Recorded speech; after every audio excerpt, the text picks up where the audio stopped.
Phil Cavell is the author of the hugely successful book, The Midlife Cyclist. When I saw him last year, he was already showing signs of a serious heart event himself, which we discussed in the first video in this short series, on which he's invited me to collaborate. In this and the next video, Phil interviews Dr Nigel Stephens, an NHS Clinical Director of Medicine. Dr Stephens is also an International Standard Masters track cyclist. In the next video, they discuss caffeine and alcohol, and crucially the single biggest indicator for an older athlete that something is wrong. Phil likens heart disease to a shark circling in the water around surfers, and that's where we start. Surfers are always worried about the sharks in the water. Midlife cyclists, especially men, our sharks circling us is heart disease. I mean, it's the big one. Yes. You deal with it every single day, so it's not an emotional subject for you, but it is for everybody else. It's the shark, you know, that we're dreading, that we're cycling along and, oh my God, we got chest pain or something happens. So I want to sort of maybe start with that and think about what the top three things you see midlife athletes coming into you in clinic with, what they might present with. So to preface that, I think it's worthwhile saying something about exercise versus health. With the exception of orthopedic problems, which can come from falling off your bike or skiing accidents, most health and certainly most chronic health issues are uncontroversially helped and prevented by being physically active. Dementia, common cancers, it's obviously true. Epidemiological evidence shows us it. But exercise versus the heart is a little bit more complicated because there are some abnormalities and maybe some conditions in the heart which are aggravated by exercise, maybe caused by being physically active. There are lots of things in the heart which are beneficially affected by being physically active and exercising. And there are also people who have treated heart disease who want to still enjoy what they used to do. And it's quite a complicated question sometimes as to what they could reasonably do and what risk is acceptable for them to take.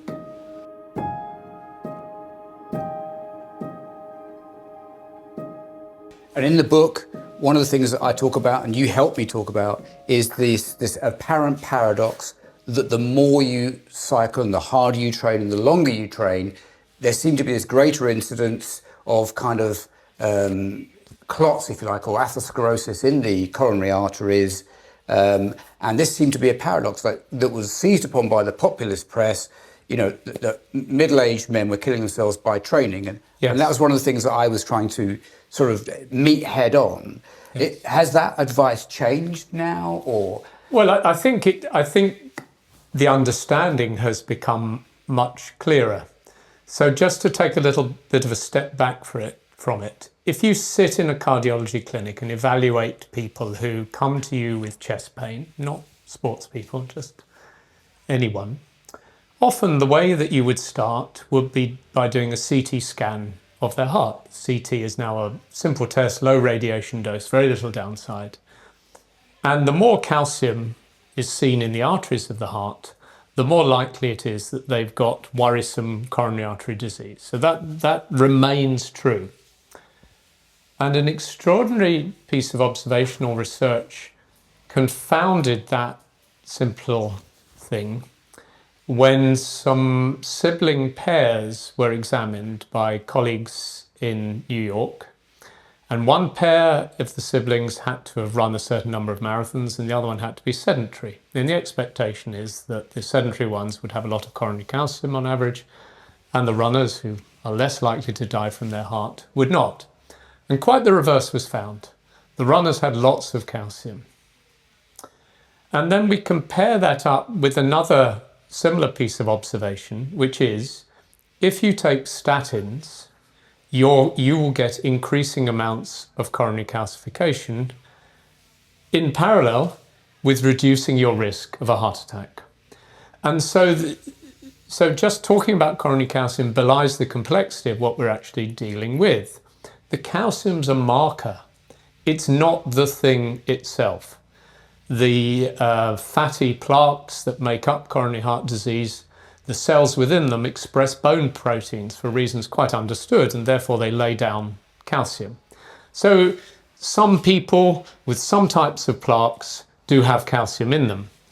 But the plaques that are dangerous for us, the ones that can abruptly change, as we would say, rupture and trigger a blood clot to obstruct the artery and cause a heart attack, they're physically fragile and unstable. They contain a lot of fat.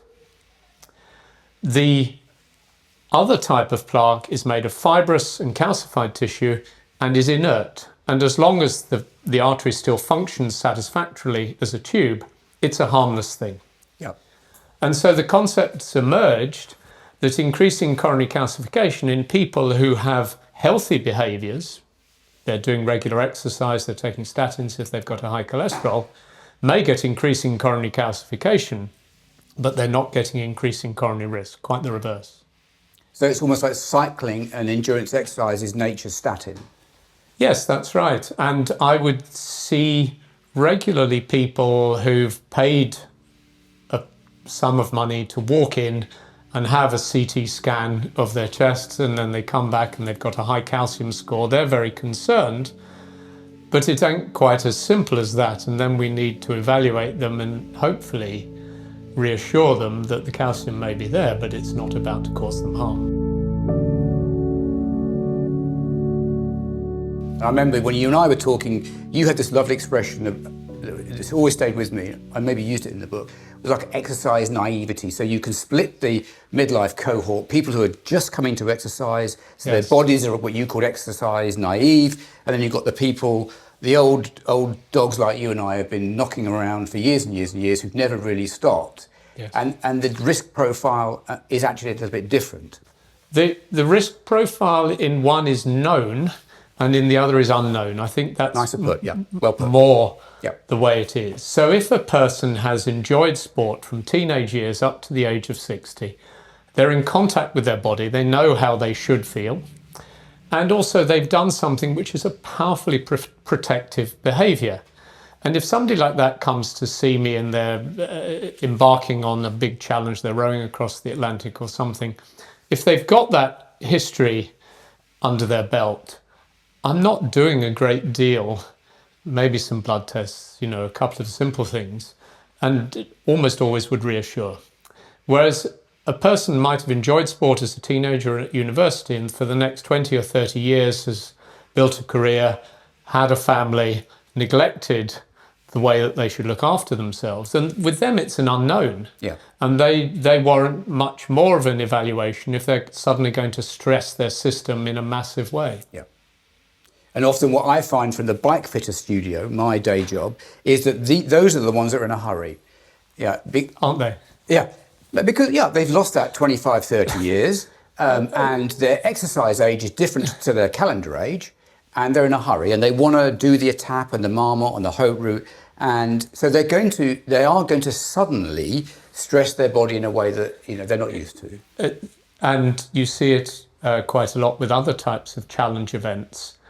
People want to run a marathon from a standing start, literally, in 4 months. Yeah. And quite often they will then be turning up to the podiatrist, the physiotherapist and so on because they've got tendonitis and this and that, because they don't have 20 years of cross-country That's right. in their legs. Yeah.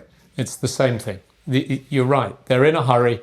And I think there's also something about psychological challenge.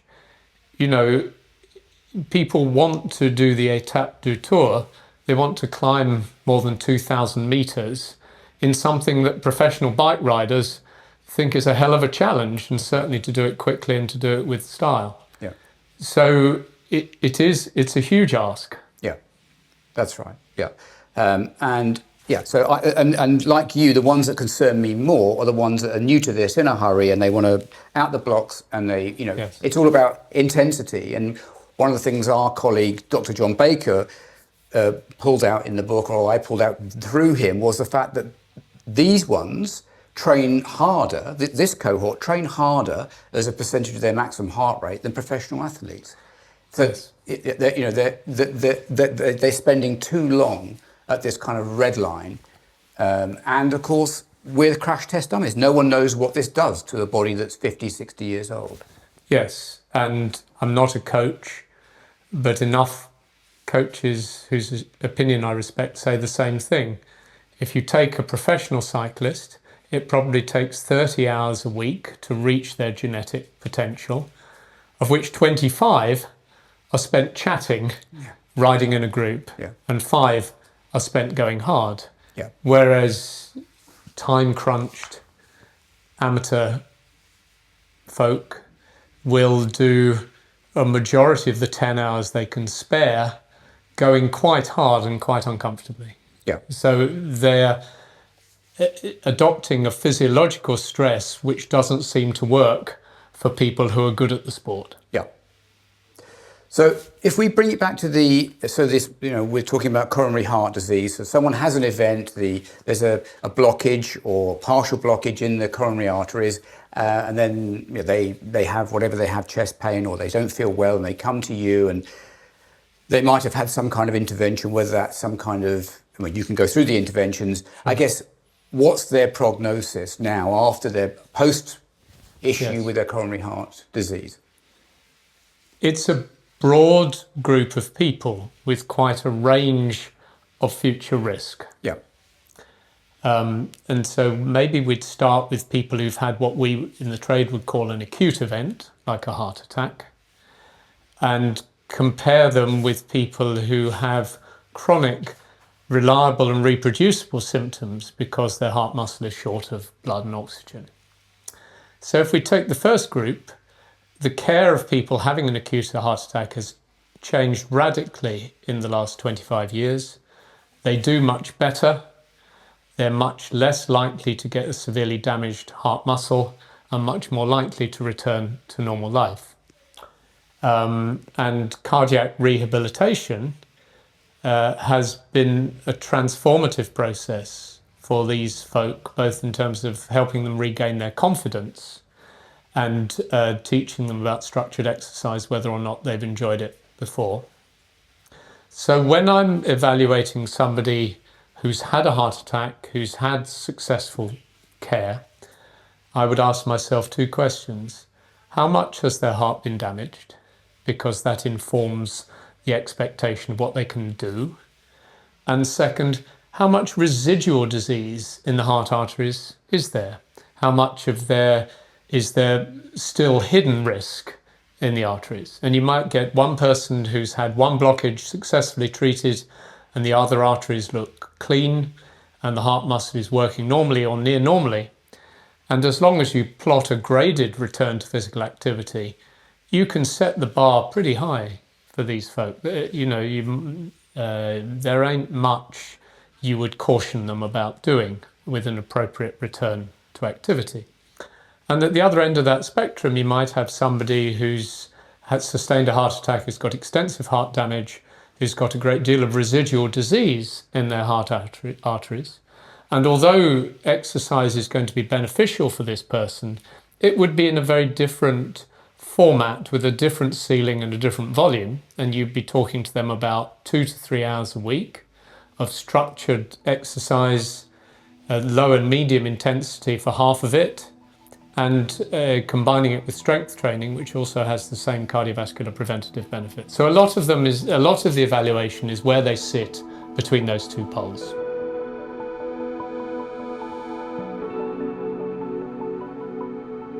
Let's go back before the acute event.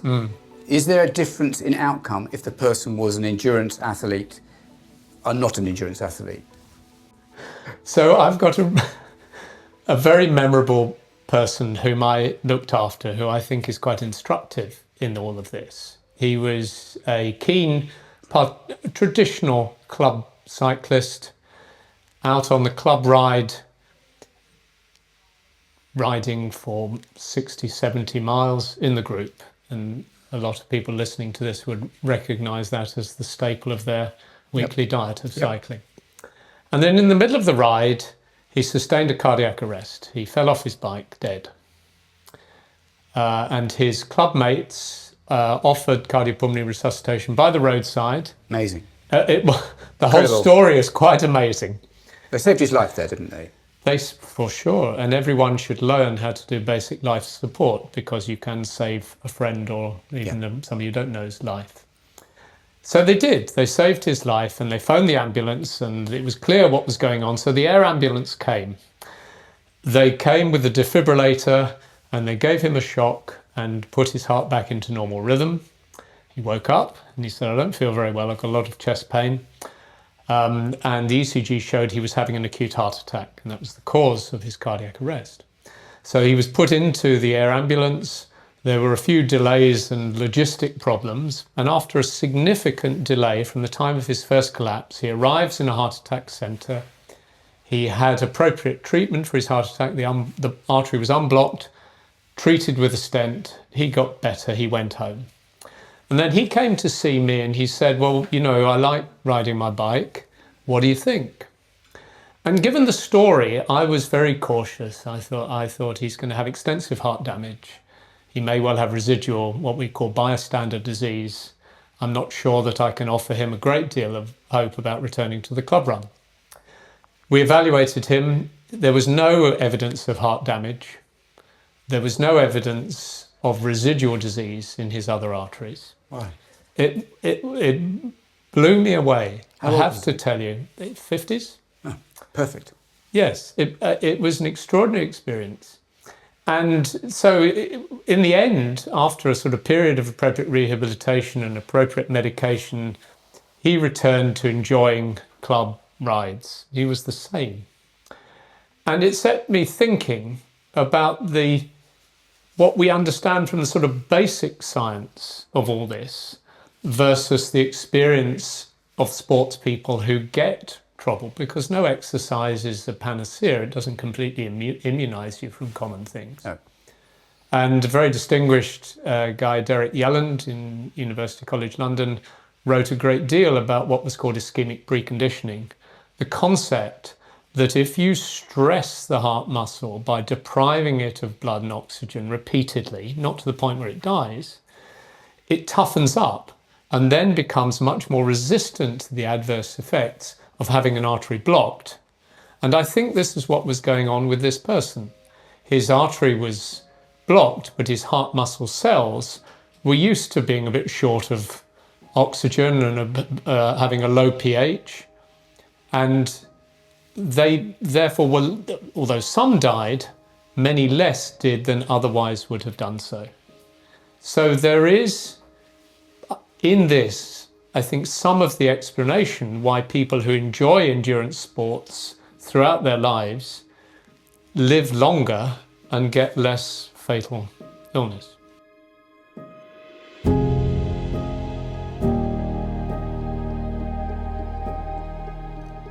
Let's look at the other shark circling in the water. And this is the one I see a lot with my clients. They call me up, I need Nigel's number. I can't give you Nigel's number. So, and it's AF. I hear it all the time with clients. They present into a bike fit and or their friend or a colleague or an ex-client, and it's always, they're absolutely terrified. This has happened. And it just seems to me to be quite a big thing, and it's always men, hardly ever women. That's right. And so I guess that's the other big shark circling in the water we should talk about. What is AF, how it presents, and what you can do about it, and what the prognosis is. Got it. So atrial fibrillation is a common heart rhythm disorder. It's 5 times more common in masters endurance sports people than in their sedentary peers. Wow. And the way that it works is the atrium, the left atrium, is the collecting chamber. So it receives oxygenated blood from the lungs. It's a weak pump itself, but it's mainly a bag, a sort of storage chamber for blood, oxygenated blood, which then passes through a one-way valve into the main pumping chamber, the left ventricle. When we exercise, we pump 6 times the volume of blood through our heart and circulation compared with when we're at rest. So if you're getting a 6-fold increase in pumped volume, half of that six-fold increase is due to an increase in the heart rate. Let's say you go from 50 to 150. Yeah. And half, another threefold increase, is an increase in volume of the pumping heart. So we've got these heart chambers which are subject to a great deal of stretch, tens of thousands of times. And although it's not completely understood, what we do know is the left atrium becomes enlarged. I mean, that's manifest and obvious. It's the norm. It's true in me. It's probably true in you. It's probably true in most people of our age who ride a bike. The left atrium becomes enlarged.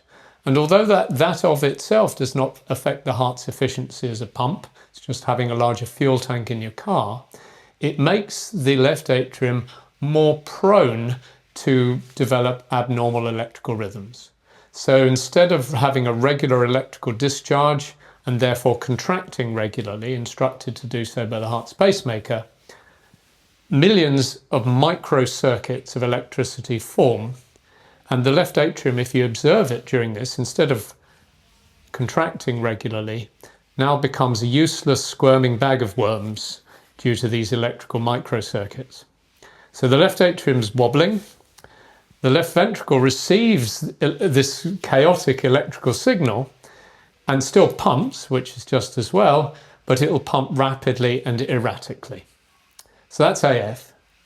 And people will notice their heart beating rapidly and erratically, not always, but most will. And they'll notice, if they're otherwise healthy, a 20 to 25% reduction in the efficiency of their circulation. They're riding with the brakes on. That's how they would describe it. I couldn't keep up with them going up the hill. And AF starts off as intermittent, and then it becomes frequently intermittent, and then it becomes continuous. And it's a pretty inexorable progression, although the speed at which it progresses is highly variable, and it may take decades in some people from their first bout of AF to being in continuous AF. We can't cure it, but there's a lot we can do to treat it. And I still enjoy competitive track cycling myself, and many of my fellow competitors in the track centre at the National Masters Track Championship, I've treated, or colleagues have treated with AF, and they're still on it. So it's something you need to take seriously. It's not like a tension headache where you should just toughen up and ignore it. It's something you should take seriously and get properly evaluated and treated. But if it is properly evaluated and treated, it's compatible with a person leading an entirely normal life. Right. And one more thing. No, go for it. No, go for it. Sorry to drone on. No droning. That's about as elegant an explanation of AF as I've ever heard, and I've heard a lot of it. Seriously, Well, there we are. But the one reason that it's important, even if we're not thinking about its adverse effects on performance, etc., is that some people with AF can form blood clots within the left atrium while it's enlarged and wobbling, and the blood clot can fly off and it can cause harm. And just the other day, I saw a person, and he consulted me with what he thought was AF, and I think he was right. And he said, and by the way, I can't work my left leg properly. And I thought he had quite a well-known thing in cyclists, the iliac artery endofibrosis, which is due to repeated flex in the pelvis. This is a separate podcast. Separate, I won't go into it's a good one. It's a good one. I got it wrong. I thought he had that. What he actually had was blood clots forming in the heart and flying off down the arteries of his leg. Wow. So it's quite an impactful illustration of why it's worthwhile taking AF seriously and treating it. But also, for the person who's terrified and frightened, and I refer lots of them to you, they don't need to be worried immediately they're going to drop dead. Not at all. No. It's not a I've got to admit you now diagnosis. Yeah. You need to do a few things to exclude specific reasons for AF. An overactive thyroid gland can manifest as AF. You have to evaluate the heart with an ultrasound to make sure that it's otherwise structurally normal. This isn't an outward sign of a whole lot of other things going on in the heart. And you need to do some electrical recordings of the heart to confirm the diagnosis, because although AF is the commonest diagnosis in people who turn up with intermittent disorders of heart rhythm, it's not the only one. So you need to tie it down, and you need to do this in a structured program with the person as an outpatient. And then you can make a evaluation and make a decision about two things. Should you give blood thinners to prevent the blood clot issue? And that isn't true for everyone. And should you use drugs to suppress the AF, and if so, which? Or should you think about a more intrusive approach, ablation, to try and treat the underlying electrical disorder in the left atrium? And it's horses for courses. It depends a lot on the detail of the evaluation. But it's not, it needs to be taken seriously, but it's not a cause for distress or doom and gloom thinking. So if I presented with AF, I would be hoping that you told me, Phil, we're going to perform an ablation, because I just like the idea of going in and you're going to burn these errant cells away, and I can walk out there and continue. But that... Yes, so I think, to the hammer, everything looks like a nail. And so if you're an ablation enthusiast, everyone with AF looks like a candidate for treatment. Fine. Bear in mind, it's quite an invasive, intrusive procedure, done under general anaesthetic, may take several hours, may need to be repeated, and may not render you drug-free. It's a technology in evolution, and in the next 5 years, it may be able to be accomplished more quickly with more of a guarantee of success on the first treatment. So whether a person ends up with ablation or not, you're certainly going to have a trial of drug treatment to see if you can suppress the electrical anomaly. And we have plenty of good treatments with a good side effect profile, which you would start anyway, regardless of whether you end up landing with ablation. Okay. There's three things I'd like to say. One is the fact that you compete internationally and you're competing against people who had AF suggests that you can make a pretty considered return. That's absolutely right. You can return to normal activities in all respects. And the only little sort of complexity with this is the business about blood thinners. So we use a scoring system to work out the likelihood of a blood clot forming and causing harm, stroke being the main harm.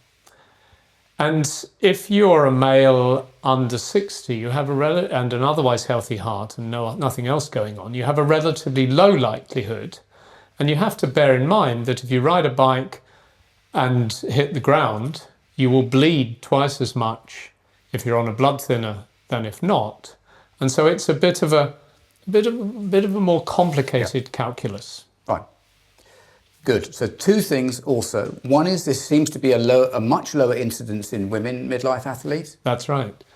Not understood, but we could expand that to almost all the things that we would talk about as abnormalities in men who are midlife and beyond. And women seem to get much less atrial fibrillation, and they get less left atrial enlargement, and they get less of the other adaptive changes that we see in the heart, which may not represent a disease state, but are certainly different from the norm. So there's a big thing about having two X chromosomes that's different and is certainly not understood, because this remains true in women who've been through the menopause and no longer have the effect of estrogen and progesterone in their biology. So the thing with the two X chromosomes is a lot of the information a lot of the genes that deal with inflammation are on the X chromosome. Yes, I guess that might be, because there is a narrative in quite a lot of chronic disease biology that it pertains to an inflammatory process. And a lot of people would characterize, for instance, coronary heart disease as an inflammatory process within the heart arteries. And there's a huge amount of interest. We may want to just talk about this, according to your preference, around the interaction between the fat that surrounds the left atrium and the left atrium itself in initiating this abnormality in the AF. This is a burgeoning area of medical clinical research at the moment. And the third thing, so one of the things I want to say is that when we're training and we're getting fitter, the actual structural changes we're having in our bodies, we have fluid changes and we have all kinds of changes going on, mitochondrial density increasing, but one of the changes that we're looking for, we're seeking, we're trying to embed like layers of sediment is structural changes in the heart. Yes. So, well, and the broader question about whether they represent abnormality or not. yeah. And I think what we might say is for the common or garden club man or woman, the changes are subtle rather than gross, Yeah. and it seems quite implausible that they represent a disease state, because I think you quoted me, we talked about this before, about, well, where are the bodies if this is such a big problem?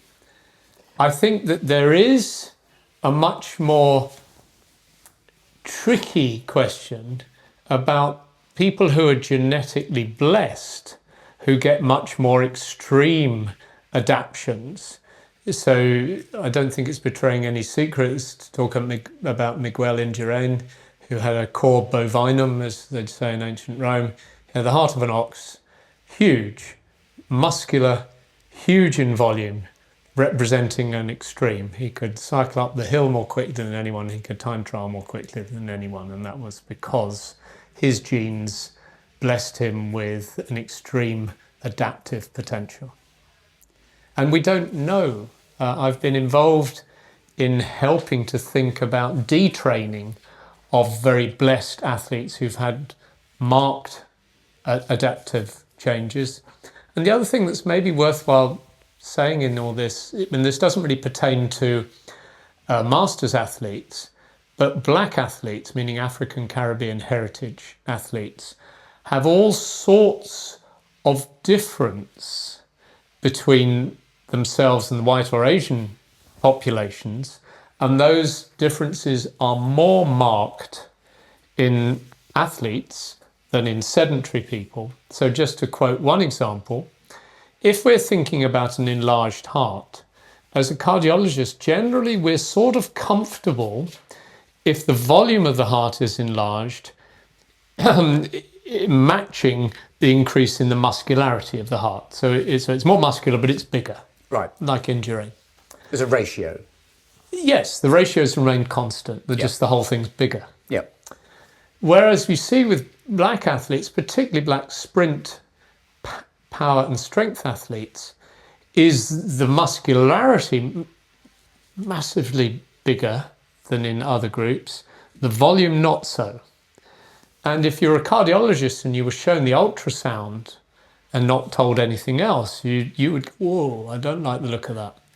Right. My colleague Sanjay Sharma, who's medical officer for the London Marathon and a real expert in our field, has made in part, his reputation by exploring this difference and what it really means for the long-term health of black athletes. I've taken the unusual step of putting all 3 of these videos live this week, just a day or so apart. The first is here, and here's a link to the 3rd and final video. If you'd click that, please, I'd be hugely grateful, and I'll see you again next time. Bye.